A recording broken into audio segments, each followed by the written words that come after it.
For the entire month of May, which is this month, we did a challenge. The challenge was to let go of something. I decided to let go of watching YouTube, and Mike, you decided to let go of buying things, right? I did.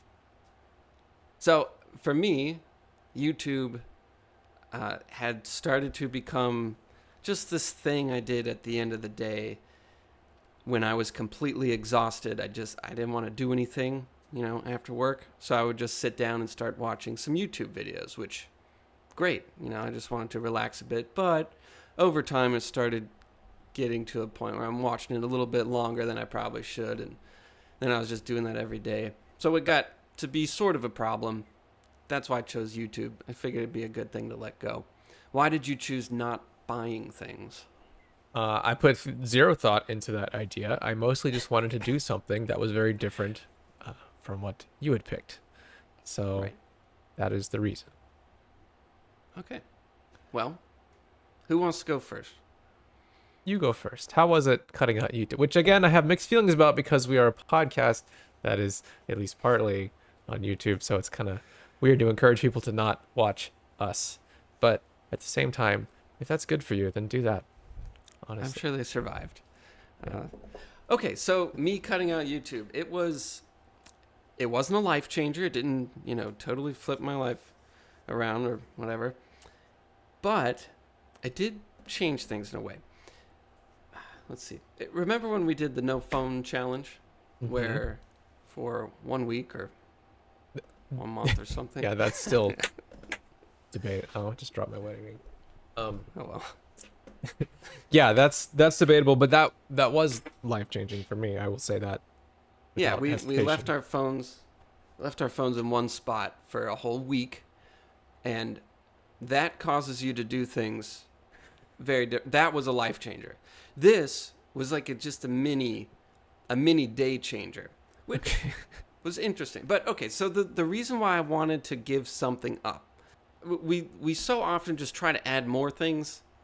We never really think about what we can get rid of. It's like our lives are like a shelf, and you can only fit so many things on that shelf. And if the shelf is full, adding something new on there is kind of impossible. So, you start putting something else on there and then just things randomly fall off, whatever. What I wanted to do was just remove something so I could think about what else I could put in that empty place. So, me taking out YouTube, all of a sudden, I had all of this new, fresh, free, clean, free time Yeah. to fill with something mysterious.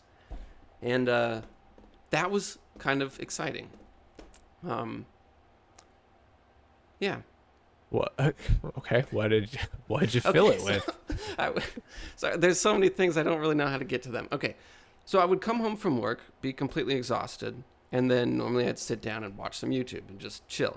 It's equivalent to doom scrolling or whatever. Yeah. Yeah. But if I couldn't do that, I had to sit there and think, well, okay, well, what am I going to do? Yeah, I think the first night I was thinking, oh, okay, I guess I'll just go work out or something. And the next night I'm like, I guess I'll go do some dishes.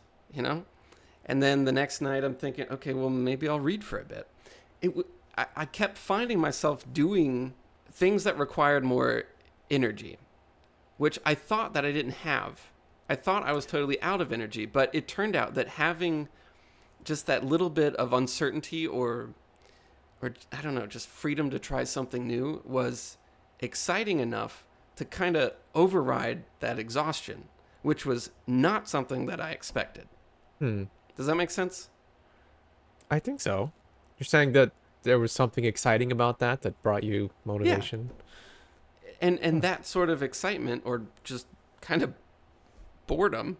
It's weird that boredom and excitement are interchangeable in this, but I get just it.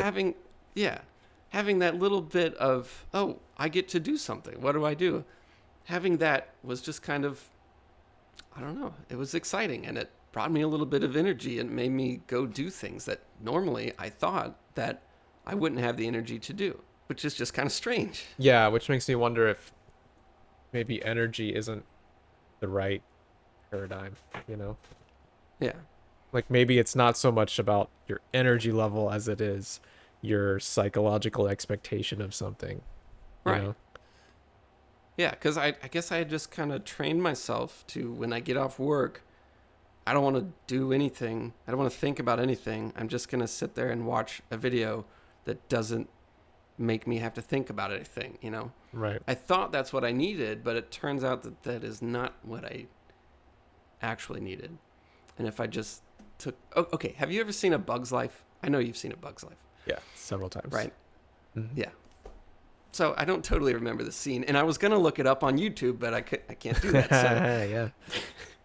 uh, there's a scene where it's a bug's life, so they're ants, and they're bringing these seeds back from wherever back to the ant hill, and they're walking in a line, and a leaf falls in front of them, and everybody starts freaking out.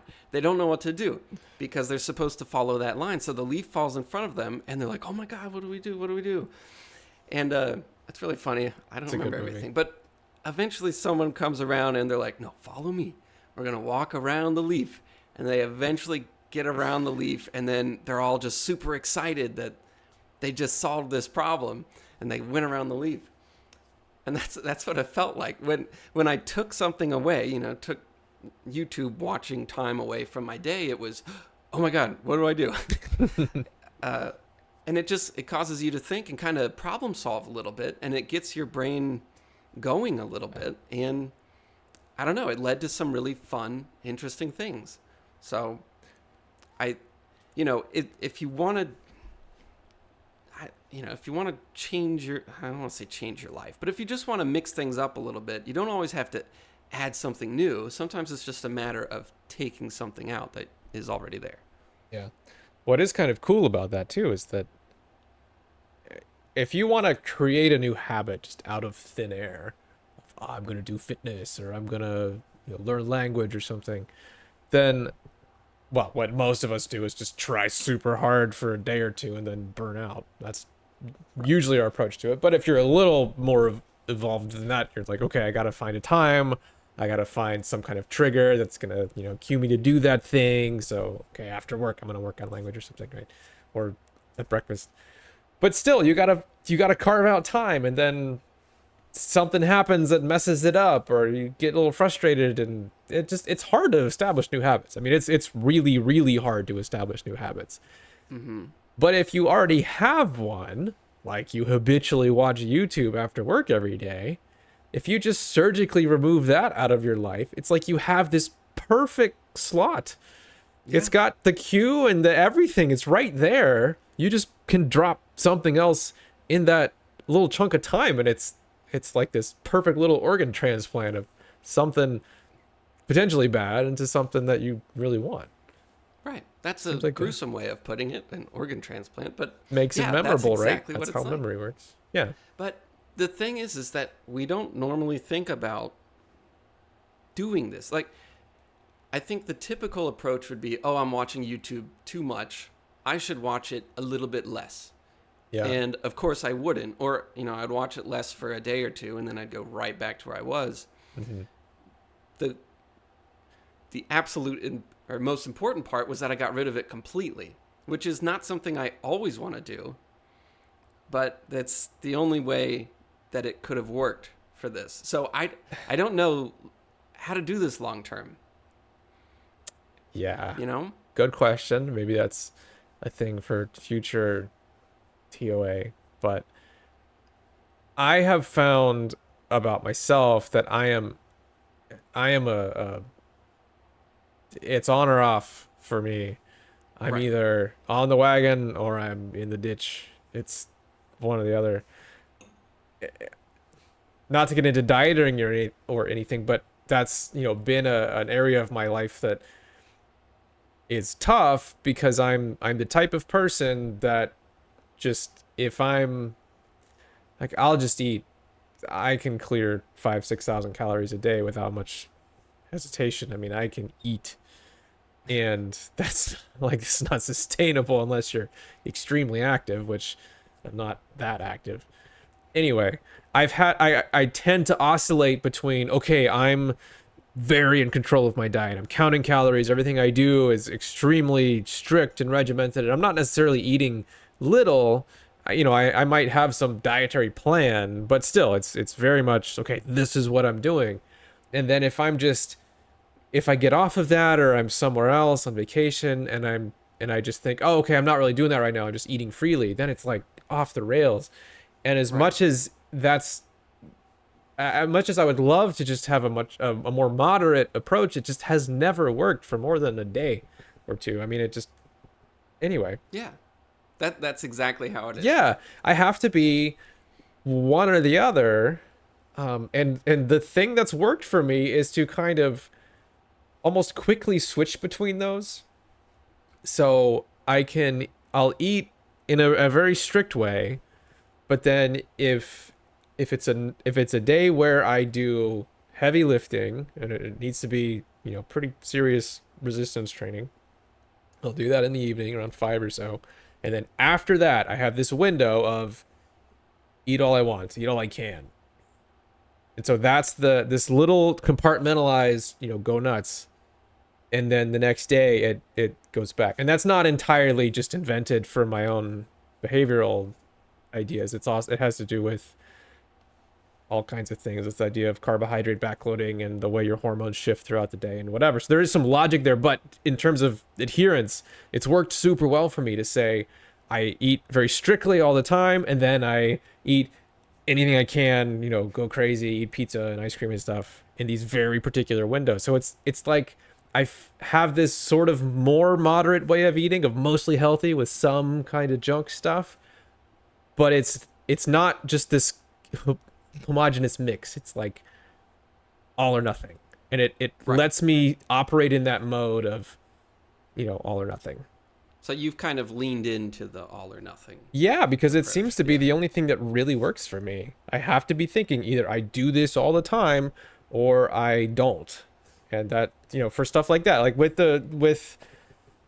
Reddit, okay? Everybody has their problem internet thing. Reddit is definitely the one for me. Has been for a long time.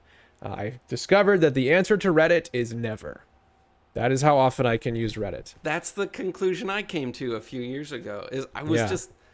I started using it, and then I started using it more and more and more, and then I just came to the conclusion, oh, I can't use Reddit ever. Yeah. And yeah, sorry. I mean, what's It's funny too is good. that, yeah, it's terrible, Yeah, but you know it's what too good. Yeah, it's complicated. But what's funny is that you get away from it for a while and then you go back and you're like, this is disgusting. What's wrong with me?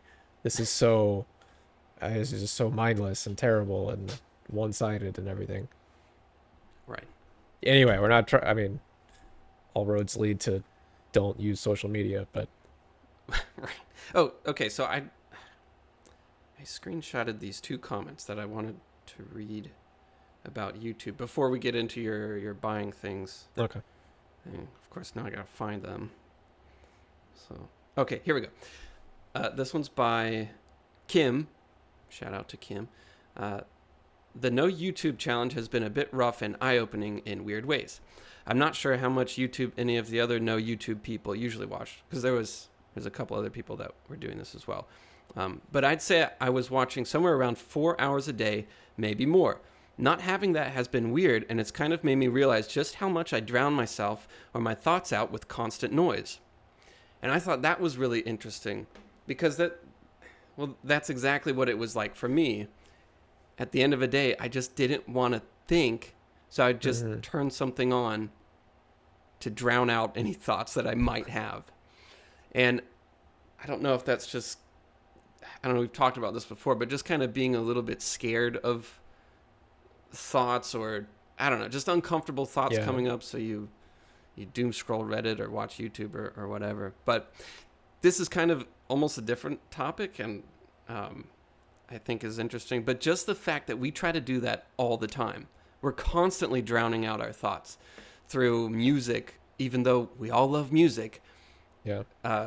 Having it on all the time guarantees you don't have to think about anything. Constantly, sitting on Reddit or YouTube or on your phone, whatever.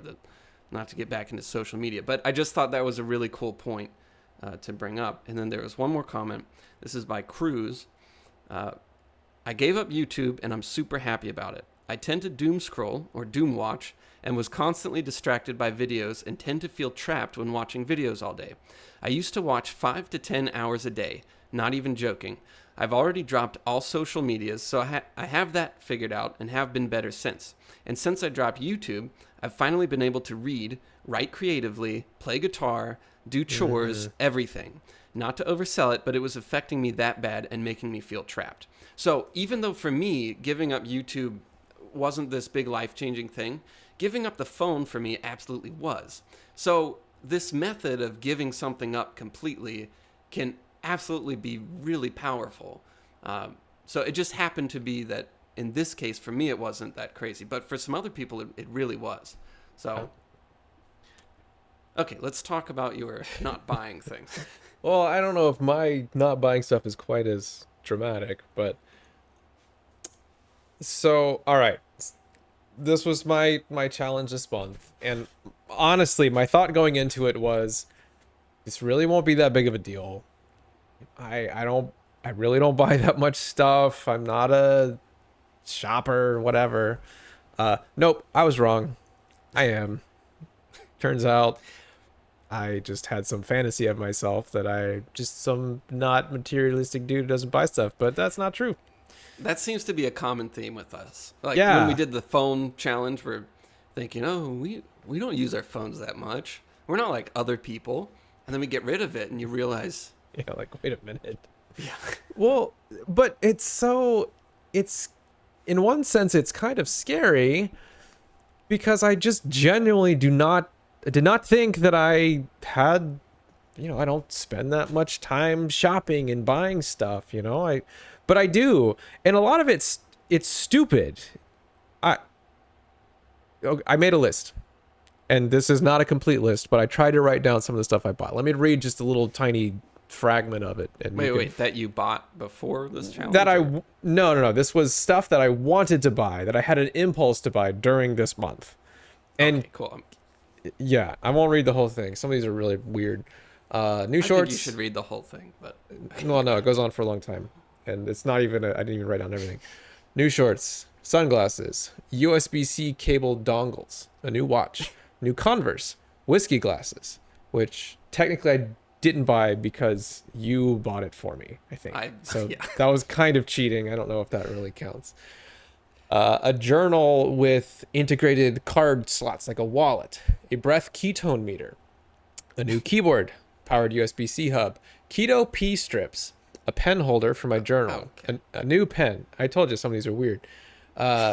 Mist VR, the game, King's Quest collection, a new Roomba, a portable monitor and keyboard, a new Raspberry Pi, solar lawn lights, new houseplants, plant pots, those weird smooth rock things that they sell at the store down the road, blue 3D printer filament, a new 3D printer, a new sun shirt for biking, reflective bike tape, an aquarium. It goes on and on. Like that's an aquarium. Yeah.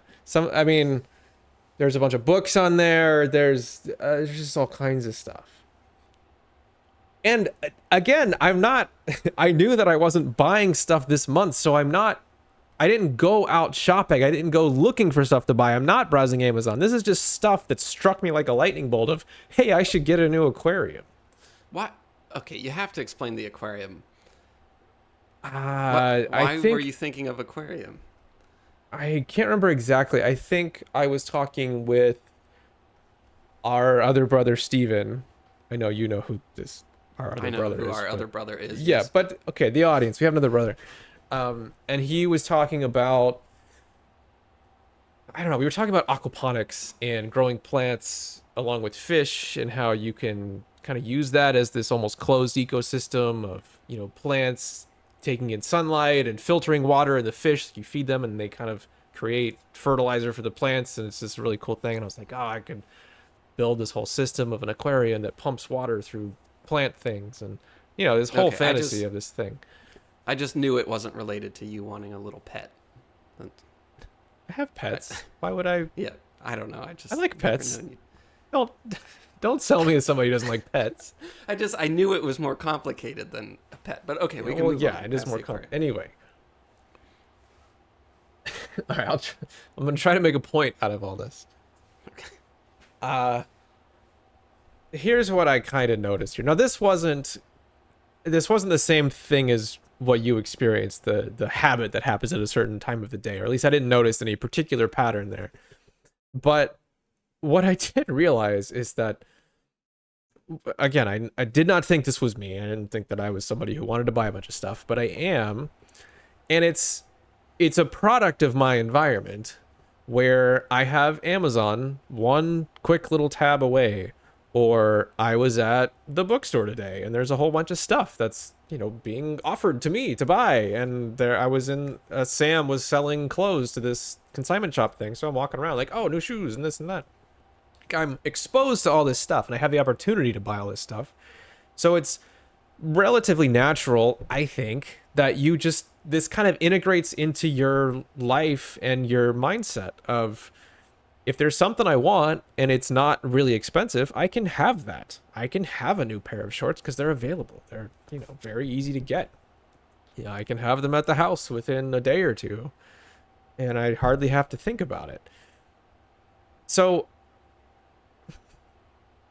it didn't used to be like that where we grew up. I mean, I'm a product of modern life. I'm not even talking about, Little House on the Prairie type stuff where you got to journey 7 hours to go into town so you can buy a new nail or a, single piece of candy.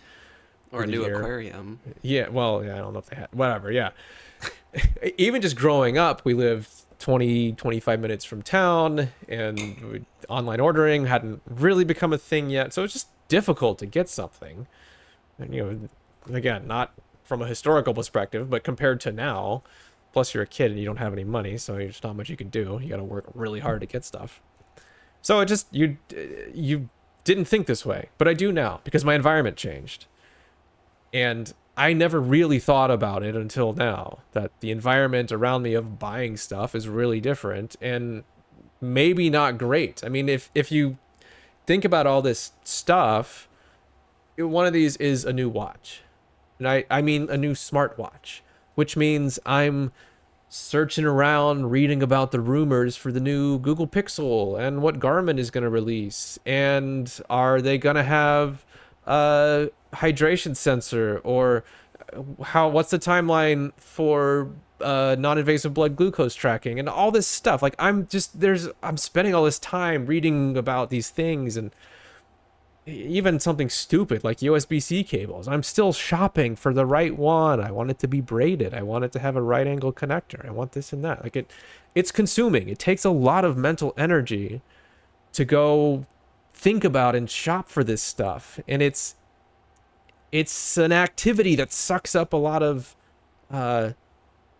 just energy on my part and a lot of my mind space. So cutting it out made me realize that, like, oh wow, there's this whole little mini sinkhole in my brain that I did not even know was there, that's soaking up a lot of stuff. And that's it, really nothing compared to what you had mentioned. Some of us, watching YouTube for many, many hours a day. And I've been there 100%, maybe not YouTube specifically, but, Twitch and just all the different, Reddit for sure. All that stuff like that can add up to that level of stuff for me. But I found another one, a little one, of just buying stuff and getting really sort of obsessed with these kind of things. I don't know if that's so little. That's actually really interesting. There's just this wild card reward system of, being able to buy something. If you can find a reason for you to need it, then you get to buy it and you get that reward. So there's just kind of always this blank incentive for you to fill. Like, you're spending a day researching about watches, probably just trying to justify a reason for you to be able to get a new watch, Yeah. Or we mentioned this a while ago, but it really does seem like there is this fundamental human predisposition for searching for things, where we want to search. We're built that way, and in a sense, YouTube is kind of like searching. You bring it up and you find something to watch, and hopefully it's entertaining, and then you find something else, or you look through the recommendations. The doom scrolling. I mean, you're searching for novelty, for interest, for entertainment. And in that same sense, when I'm buying something, I'm searching. It kind of tweaks that same nerve of just, oh, here's this is an activity that feels really good to me as a human. It's that searching thing. That's okay. So that's what happened when when I would come home and I couldn't watch YouTube. I had to go search for something to do, and that was really exciting. Yeah. Yeah. Yeah, I think the searching is a really important bit of behavior that we don't always think about. Yeah. One more interesting thing on the buying stuff. So I cheated one time. Well, not even counting you buying me a whiskey glass, which is probably still cheating. But so with my wife and her brother, my brother-in-law, I found this game on Steam that I really wanted to play, and it's like a 3-person co-op game. And I was saying, hey guys, we should play this game. And I was thinking, maybe they'll be interested, probably not, maybe in a few weeks we'll pick it up. But they're like, yeah, cool, let's do it tonight. Like, crap. So I bought it because I figured I don't want to be that guy. I go, well, guys, I have a podcast and we did a challenge, and that just seems obnoxious. So I bought it, and like, whatever, it's $8, it's not a big deal. I'll just admit to everyone that I cheated. But what happened was, so that was last night. Today, I was thinking, I'll just call the challenge over and I'm going to buy all this stuff. I have this backlog of, I'm serious. I was thinking today I'm at the bookstore and thinking, here's the book club book right here. I might as well just buy it because I'm in a book club and I want to read this book. And it was like the floodgates were not open, but bulging. And there's just this desire to, let's just forget it. It's basically the end of the month and I'll just buy stuff. And that made me go, right, because you are all or nothing. Yeah. And then it took some effort to go, no, the month is not over. Let's dial that back down to nothing until the end of the month.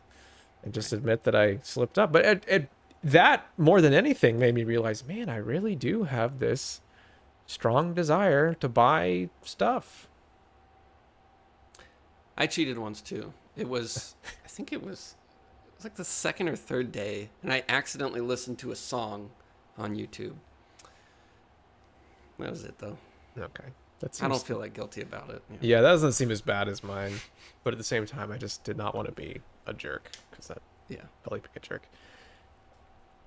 What it makes me think of is just, man, I basically picked something at random to give up. And it turned out to be harder than I thought. And more rewarding than I thought, in a way. Just wow, I really do spend a lot of time on this. Let's spend that time on something else that's, more relevant to what I want.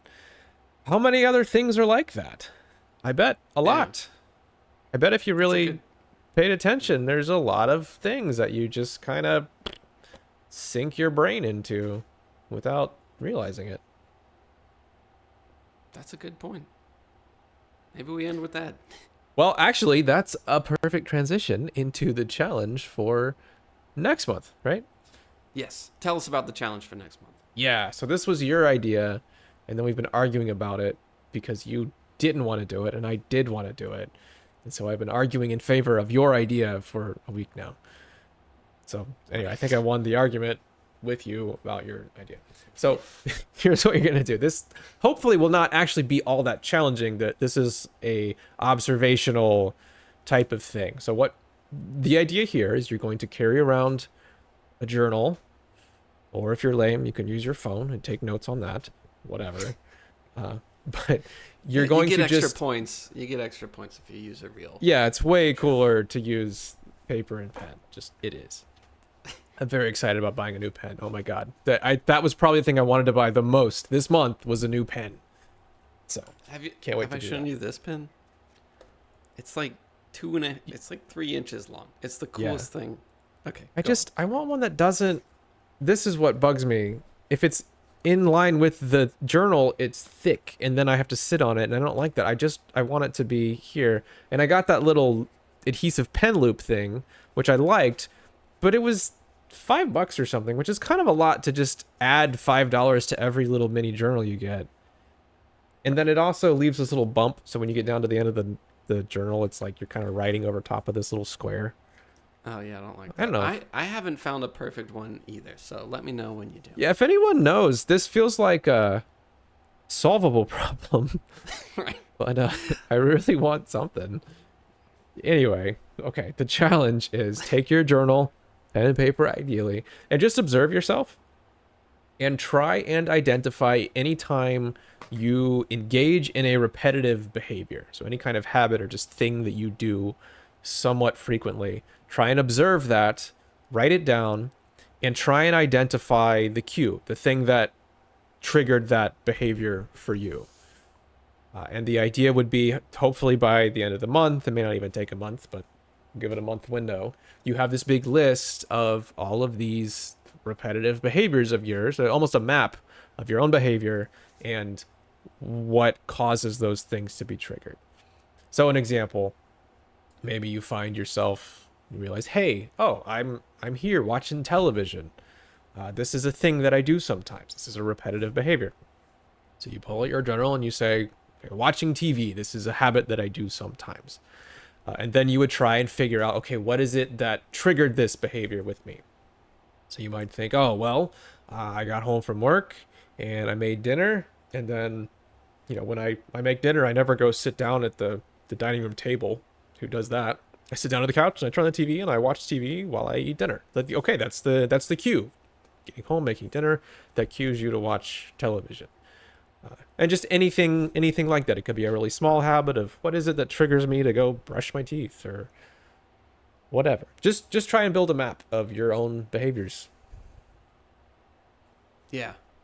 Like any behavior. Like walking around aimlessly. That would count if you do that frequently. Yeah. Yeah, anything, I mean, to me, anything you do once or twice a week or I don't think driving to IKEA is, well, I don't know. Who knows? For just some observe people, your it might behaviors. count. Yeah, maybe. Okay, so that's what you're doing. Yeah. We had another announcement. What was that? Oh, the glass giveaway. We're giving away 4 of our wonderful Overanalyzers glasses to people that tell us what their quest is, which we Yes. talked about last week. So all you have to do is leave a comment or send us an email or tell us on Discord, whatever, what your quest is, or just explain what the quest is. It's the main quest, the thing that you, or a thing that you really care about, that you feel like is important to your life. So for me, I've been a software developer for a long time, and I've been, working for people, and that's not really what I really want. What I really want is to have my own projects and things that I really care about and think would be good for the world, or just really want to work on. So my main quest is to take those projects and actually do them, and apply all of the different things that we have learned over the past year and a half ish, and try and be very smart about them and acknowledge that I have tried this many times before and it hasn't worked. So I need to be much smarter about it, and to really pull out all the stops in terms of getting it right and building this consistent behavior of working on these things and getting them to where they're finished. So that's my main quest. And yours was art related, yeah?